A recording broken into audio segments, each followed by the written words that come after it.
મહત્વનું breaking Banaskantha food and drugs વિભાગે પાલનપુરના ચંડેસર ખામે દરોડો પાડ્યો છે. શંકાસ્પદ બે ગોદામ ઝડપ્યા છે. માનવામાં આવી રહ્યું છે કે ફૂડ એન્ડ ડ્રગ્સ વિભાગને બાતમી હતી કે આ બંને ગોદામમાં શંકાસ્પદ અશુદ્ધ ઘી બનાવવામાં આવે છે.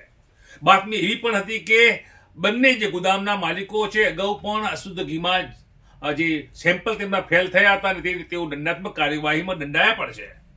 જો કે રફુચક્કર થયેલા આ લોકોને ક્યાંકથી બાતમી મળી હતી કે ફૂડ એન્ડ ડ્રગ્સ વિભાગ આવી રહ્યું છે. તેને પોતાના બંને ગોદામોને તાળા માર્યા અને ભાગી છૂટ્યા હતા.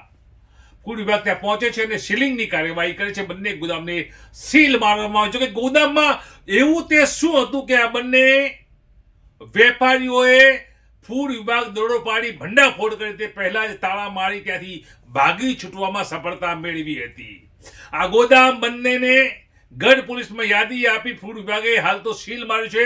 રખેવાળી ગઢ પોલીસ કહી રહી છે. જો કે આ ગોદામમાં એવું શું છુપાયું છે અથવા એવું શું કામ થયું હતું, એવું શું ઉત્પાદન થતું હતું કે ગોદામ માલિકો મોટા ભયમાં હતા, તાળાબંધી કરવી પડી હતી.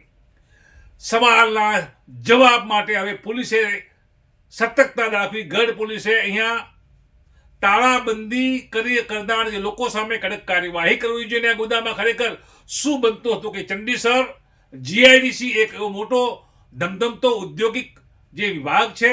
અહીંયા અનેક ફેક્ટરીઓ આવેલી છે. ડીસામાં આવી જ રીતે ફટાકડાની ગોદામમાં બંધ બારણે ફટાકડાનું ગેરકાયદે ઉત્પન્ન થતું અને એક બૂમ ધડાકો થાય છે અને અનેક લોકો માર્યા ગયા છે. પાછળથી ખબર પડે છે કે અહીંયા ફટાકડા બનતા હતા અને આવી રીતે જે આ પ્રકારની ગોદામનો ઉપયોગ થતો હોય છે ત્યારે આ બંધ ગોદામ તાત્કાલિક ખોલવી જોઈએ પોલીસે અથવા સ્થાનિક ફૂડ વિભાગે અને ગોદામમાં શું બનતું અથવા શું છુપાયેલું છે તેનો ભેદ ઉકેલો જેથી માંગ પણ ઉઠવા પામી છે.